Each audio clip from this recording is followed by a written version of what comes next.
circumstances don't matter. only My state of being matters. A+. For now, we may continue with discussion or question.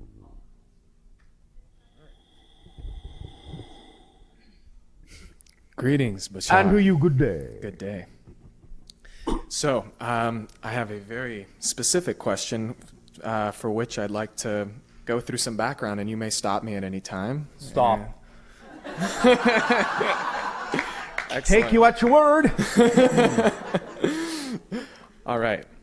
So, yesterday you spoke about a template level of existence just above our Yes, reality. the higher self level. In which the higher self resides, yes. Yes. At that level, it's been my understanding that energy exists.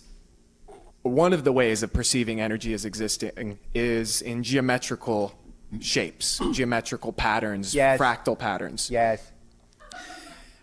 And in this level of reality, You living mean your physical level Yes. or the template level? in our physical level. In Yes. our physical level of reality, everything is created in an approximation of that template level. So to speak. Okay. Now, so for example, would it be fair to say that you must be in form in order to affect form? You must be in manifest form in order to affect manifest form. Not always. Okay. However, by being used to the idea of experiencing some level of manifest form, there is certainly a closer vibrational relationship that may allow for what you are referring to as ease of manipulation. Yes, in general, yes. It isn't an absolute that it must be so. Okay. It depends upon the level of cognizance of the consciousness, the reason for the interaction with physical form, and the agreements made.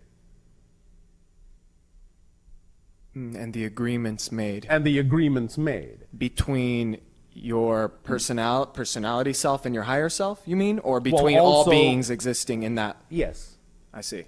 And any level in between. Okay. Now, our consciousness is housed in, or perhaps this, correct me if I'm wrong, but our consciousness is housed in this vessel, right? Our bodies that we call our body. No. No. Your body is housed in your consciousness. I see. It only appears as if your consciousness is housed in your body from a physical point of view. Right. The idea of your so-called spirit leaving the body is simply a physiological reality perspective of your consciousness expanding beyond the parameters of your physical manifestation. So the body is actually contained in the spirit. The spirit is not contained in the body. However, what the body does provide, and what is in a sense contained in the crystallized vibrational pattern of the physical form, is the mind. You understand? Yes. The mind, the physical mind, is the product of the physical form and is contained in a sense within it, but not consciousness itself. Make sense? Yes. All right. It is expressed through that, but it's not contained within the body. So what I'm interested in is that expression and how that expression can be most effective, so to speak. How we can most effectively coherently channel energy from that higher plane, from that template plane, into this physical reality. Act upon your highest joy. Every given moment to the best of your ability. That's the formula. Because that's the compass needle that aligns you to your true self. And thus, when you are acting on your highest joy, being in the vibration of your true state of being, your most natural creative state of being, that allows all communication between all such created levels to become far more homogenized, synchronous, and harmonious. Make sense? Yes. That's why we say following your highest joy is the driving engine and the organizing principle, not only of the things going on in physical reality, but of all levels of your being as well. It makes you a more conductive conduit. Yes. In following my highest joy, I've become very interested, fascinated really, by the idea of, or the ideas of sacred geometrical expression. Yes. And creating physical objects in utilizing that knowledge in order that they best, or that they better... that they best reflect that level of consciousness that expresses itself that way in the physical material experience. Yes. In that search, in that exploration, let's say, I've come to find that one of the things that is used over and over, that comes up over and over, is the golden mean. Yes. That ratio. Phi ratio. Phi ratio. 1 to 1.618. Yes. Yes.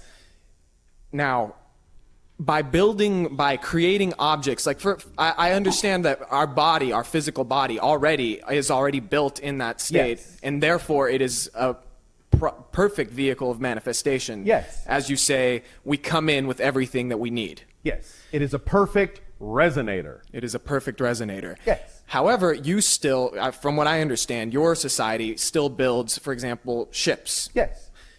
In what is the purpose of that? Could you achieve that simply with your body, or are the ships acting as an extension of your body? The ships are acting as an extension, and they are also for the purpose of interacting with dimensions such as yours that still require physical symbols. Aha. How long do you foresee our dimension requiring those physical symbols? I mean, about 1,000 of your years. Okay, so because I am very interested in developing those type of technologies. Yes, and many people on your planet have begun to do so. Yes. My question to you then is, yes, where do you recommend, like, how do you recommend I best? What's the source? How to begin? Yes, how to begin, where to look. Research now on what you call your internet system, anti-gravity lifters.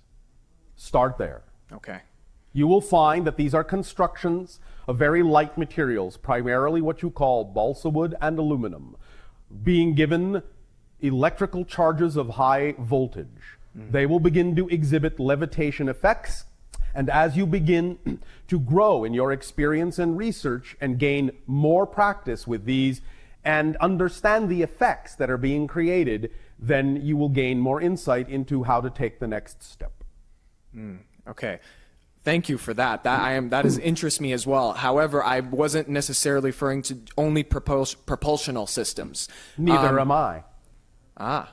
Because the principles are the same. For any kind of energy delivery system, it's just a matter of how you channel the energy that you're tapping into from higher dimensions as to what kind of an effect you create. Be it simply powering things, or creating ships, or opening dimensional gateways, or what have you. Music. That too. Since it is all about resonance. It is. So I have here an instrument that I brought. I'm not sure if you're familiar with it. It is called the hung. Define. Would you like me to show you, demonstrate? By all means. All right, thank you.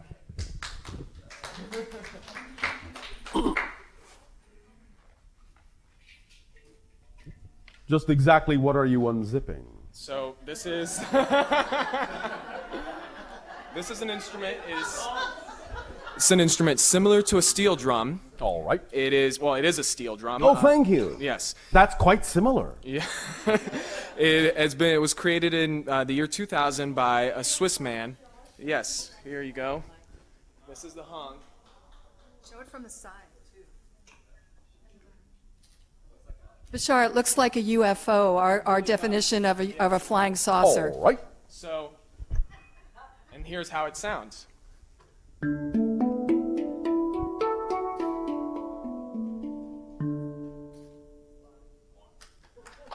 Okay.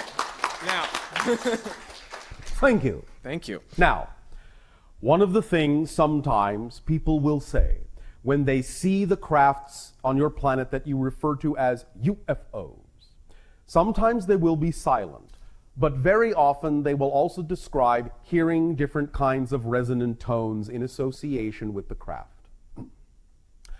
People on your planet have assumed, because of the way your technology works, that the sounds are the result or the effect of the motivation of the craft, when in fact the sounds are the motivating force of the craft. Wow. Uh-huh. Vibration is the key. And you are on your way to understanding this quite musically. Yes. Understand that we have described the concept of moving from location to location in a different way than your people think of location. The idea is that location is not a place that an object exists in. Location is one of the properties of the object. And an object in location A is not the same object when it is in location B, because now it has the vibrational resonant variable of location B, and that makes it a different object. Yes.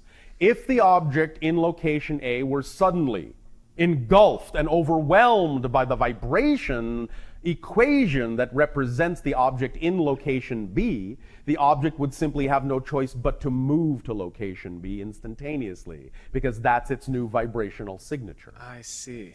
So if you make sure that the craft in that sense is very, very thin and light, so that there is not that much material in it, and so that a vibrational resonance can easily overwhelm the natural vibration of its tendency to stay in one location, then it will have no choice but to take its cue from the new vibration and move. I see. Thank you. Thank you. If I may, one more Yes. thing. Yes. So, in the if as I said, I don't know if you can see this on a physical level as. We can sense I the see. energy involved. All right. Well, We see it as an intricate, interwoven web of patterns. okay. Now, in as I see it in a physical form, in its physical form, Yes. it is very close approximation of a 3D rendering of the object known as a vesica Pisces, the Yes. intersection Yes. of two circles. Yes. I've theorized that if it were a more perfect rendering of that, it would increase its, let's say, efficiency, potentiality. Your theory is correct. I see. Although there are variations depending upon the different dimensions that such a device may choose to inhabit. Can you please clarify that? Your dimension in that sense will look at the vesica Pisces in a certain way, but in other dimensions it will be of a slightly different shape, although to them it will appear to be normal, but to you it would appear to be distorted I see. because of the dimensional vibrational difference. I see. Nevertheless, it is the change and shift in frequency that represents the distortion that allows the craft to go from one dimension to another. But you can begin with what you understand to be the perfect ratio for your reality. Now, and so in that sense, would you still recommend that I research the same thing that you recommended? The I would, okay. because it still has to do with resonance, and there is still much for you to discover in that concept. Use what works. You don't have to use what doesn't. But there are bits of information in there that you will be able to add to what you are doing that will make a difference down the road. Okay. All right? All right. Does that help you? That does help me. Thank you. Thank you. Thank you. And gold. With their advanced technology, couldn't they just tap into the frequency of gold and, quote, extract it from Earth? Were they It's still a big successful? job. It's still a big planet. And as we have said, they were sort of under what you would call a time crunch. Therefore, they needed assistance. They would never on their own have been able to extract enough of the material to aid and assist their world in time, had they not had that assistance.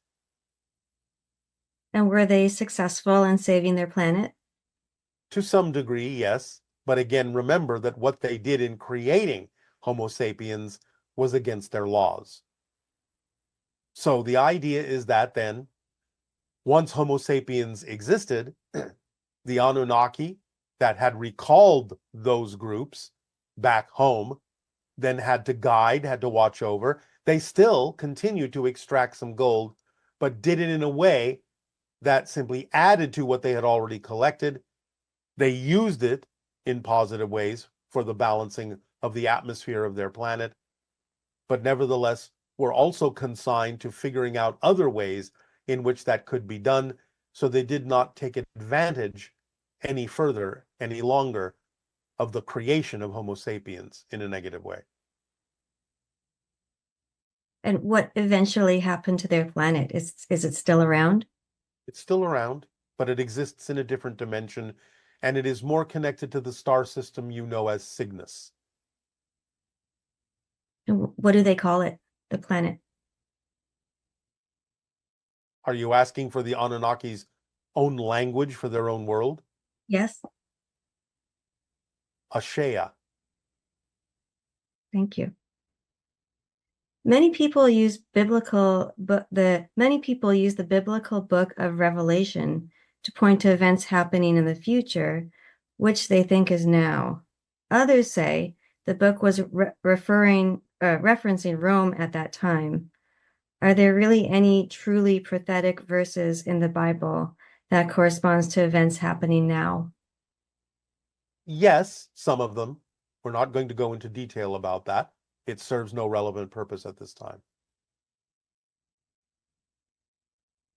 Researchers at the Pyramid of Giza discovered what they call the Pyramid Inch stone, which they have extrapolated along with corridors of the pyramid to be a timeline of the future corresponding to major world events. The timeline appears to end in 2033. Is there any validity to this, and does it coordinate with open contact occurring in this window? Yes, it does, because everything changes after that point. As we said, open contact will occur most likely within the next 5 years, and the changes that will result from that will start to really impact the direction of humanity from that point forward. So basically, your 5 years leads up to 2030, and then 3 years after that, you will see a massive directional shift in humanity between 2033 and 2050 that will reset the direction of humanity for its future evolution. So yes, it's generally accurate in terms of when humanity changes direction and shifts its frequency in a new direction that will help it merge with the galactic family. It will be in the future remembered as an important shifting year, 2033, an important year of shift, an important direction change, what you call a sea change. 33 is also an important number. Is that correct? Yes. Mhm. And this is why we operate in the idea of threes, because creation and existence is a trinity. Therefore, vibrationally speaking, the double 33 is a very powerful transformational gate that you are going to walk through. In 1566, there was a UFO phenomenon over the city of Basel, Switzerland. Many discs appeared to be flying over for a day. This sighting reappeared 3 weeks later. It was recorded by many people in the local newspapers. What was that? Is that city a vortex for UFOs? It is, but what they experienced was a wave from one parallel reality to your parallel reality of another wave of the grays coming through.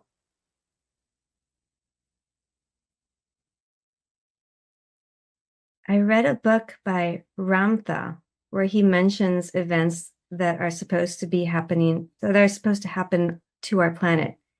He spoke about the fall of the world as we currently know it. Many things I learned from him resonate with me. but the idea of societal collapse does not. You have often spoken about the fact that we create our own reality. Does this mean that the idea of the collapse doesn't does this mean that if the idea of the collapse doesn't resonate with me, it won't happen? Also, could you share some information you might have about Ramtha? We will share nothing about Ramtha because we do not endorse or deny any source of information. But the idea of the collapse is simply that you are using a negative definitional word. We have already talked quite extensively about the idea that your entire society is about to be reset and restructured, especially with regard to open contact.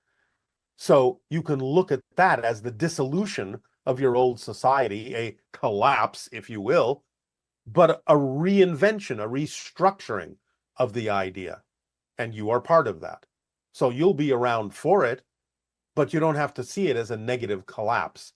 See it as a restructuring, a redirecting, a reinventing.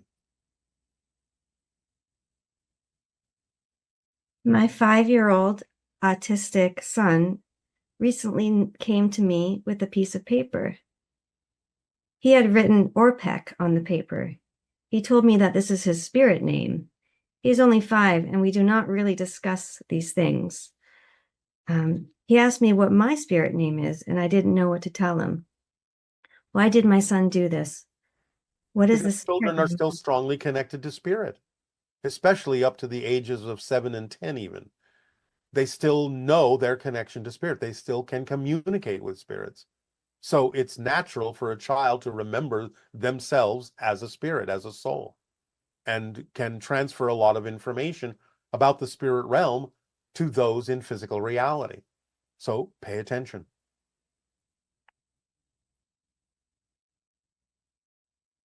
Can you explain the concept of time in a way the physical human mind can understand? What is time, and what role does it serve?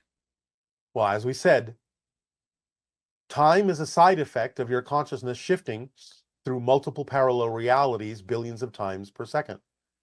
The idea of time is so that you can experience the process of creation. It's like saying, in a timeless state, I'm going to tell you a story. So here's the story from a timeless perspective. Once upon a time, and they lived happily ever after.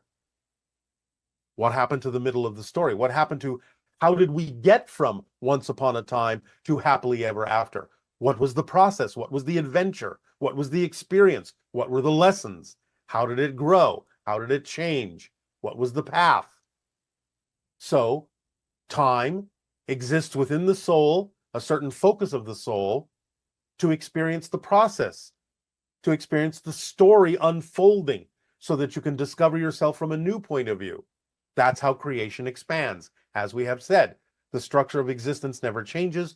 What changes constantly, what expands creation, is your relationship to it, your perspective of it, your experience of it. And that's what time is for, to allow existence to continue to expand infinitely so that you can discover yourself from a new point of view, which allows existence and all that is to experience itself from a new point of view, constantly, constantly, constantly experiencing itself, changing, expanding, growing, learning, being new. But the structure never changes. It is what it is. Existence is what it is. The experience of existence only happens with the idea of time. Otherwise, there's no experience. Things just are.